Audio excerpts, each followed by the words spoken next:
আমি প্রতিদিন কেন বাবার বাড়ি যাই এই কথাটাই জানার জন্য একজনে কমেন্ট করেছিল অনেক দিন আগেই। তো আমি ভিডিও করতে পারি না আপনাদেরকে বা ওনাকে বলতেও পারি না। তো আজকে ভাবলাম ভিডিওটা করেই ফেলি। হ্যালো গাইজ, আসসালামু আলাইকুম। সবাই কেমন আছেন? আশা করি ভালো আছেন। সকাল সকাল ব্লগটা শুরু করে দিলাম বাড়ি থেকে। সকালে চা নাস্তা করে মেয়েকে নিয়ে চলে গেলাম স্কুলে। মেয়েকে স্কুলে রেখে গেলাম আমার বাবার বাড়িতে। গিয়ে দেখি আমার নাতিন এসেছে, মানে আমার ভাগ্নির ছেলে। তো আমার তো নাতিনই হবে। তারপর আমার বউ অনেকক্ষণ বসেছিলাম। আমার বৌদি বলছিল একটু কাপড় সেলাই করতে, তো সেলাই করেছিলাম। তারপর মেয়ের স্কুলের ছুটির টাইম হয়ে গেল, নিতে গেছি। গিয়ে দেখি দুজনে কি দেখছিল। তো আমি জিজ্ঞাসা করলাম, ওনারা বলছিল ফুল গাছের মধ্যে একটা বিছা। তারপর আমি একটু ভিডিও করলাম। মেয়ের ছুটি হয়ে গেছে, মেয়েকে নিয়ে চলে এলাম আবারও বাবার বাড়িতে। আজকে হচ্ছে আমার বাবার বাড়ির পাশে মসজিদে মাদ্রাসায় বুখারি খতমের জলসা। তো ওখানেই দোকান বসেছে। আমার মেয়ে গিয়ে মামাদের সাথে গিয়ে কিছু বস্তু কেনাকাটা করে এনেছে। তারপর আমার হাজবেন্ড যায়নি, স্কুল থেকে এসে বাড়িতে বসে আছে।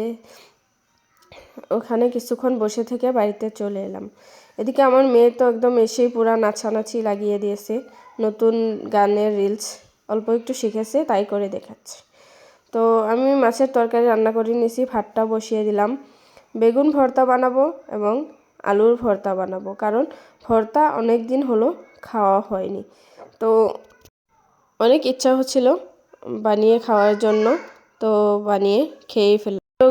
এই ভিডিওগুলি হচ্ছে 2-3 দিনের ভিডিও, অল্প একটু একটু করে রাখা ভিডিও একসাথে করেই করলাম। কি আর করার, শরীরটাও ভালো না, পায়ে অনেক দিন হয়ে গেল দুঃখ পেয়েছিলাম পড়ে গিয়ে।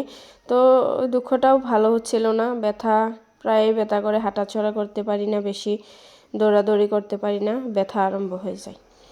তো তারপর কথা হলো, আমি প্রতিদিন কেন বাবার বাড়ি যাই। কারণ আমার মেয়েকে যে স্কুলে পড়তে দিই ওই স্কুলটা আমার বাবার বাড়ির পাশে। তো মেয়েকে স্কুলে রেখে আমি তো আর স্কুলে একা একা বসে থাকতে পারি না। আমার মেয়ে ছোটো, তাই আমার প্রতিদিন নিয়ে যেতে হয়, আসতে হয়। হাজব্যান্ড চলে যায় স্কুলে, তো কি আর করার, বাবার বাড়ি চলে যাই। পাশেই বাড়ি যেহেতু প্রতিদিন যাওয়া হয়, মনটাও ভালো লাগে। তো ওখানে গিয়ে কিছুক্ষণ বসে থেকে আবার মেয়েকে নিয়ে চলে আসি। তারপর বাড়িতে এসে খাওয়া দাওয়া করে বিকেলবেলা চলে গেছিলাম আমার ফুফাতো ভাইয়ের বাড়িতে। আমার মেয়ে প্রতিদিনই যেতে চাই, ওই ছোট্ট বাবু হয়েছে, তাদের ছোট্ট বাবুকে দেখার জন্য কুলে নিতে চাই। প্রতিদিনই যাই, কিন্তু বাবুটা ঘুমিয়ে থাকে, কুলে নিতে পারে না। আজকে ঘুম থেকে উঠেছে, তাই কুলে নিল মজা করে। তারপর মেয়েকে পড়তে বসালাম। পড়া শেষ করে আমার ননদ বলছিল আমাকে একটু মেহেন্দি লাগিয়ে দাও, তাই একটু মেহেন্দি লাগিয়ে দিলাম। মেহেন্দি লাগানোটা কেমন হয়েছে অবশ্যই কমেন্ট করে জানিয়ে দিবেন। ভালো করে লাগাতে পারি না, তো যেমন করে পেরেছি কেমন হয়েছে জানাবেন। ভালো লাগলে লাইক, কমেন্ট, শেয়ার করবেন। ভালো থাকবেন, সুস্থ থাকবেন। দেখা হবে অন্য একটি ভিডিওতে। ধন্যবাদ।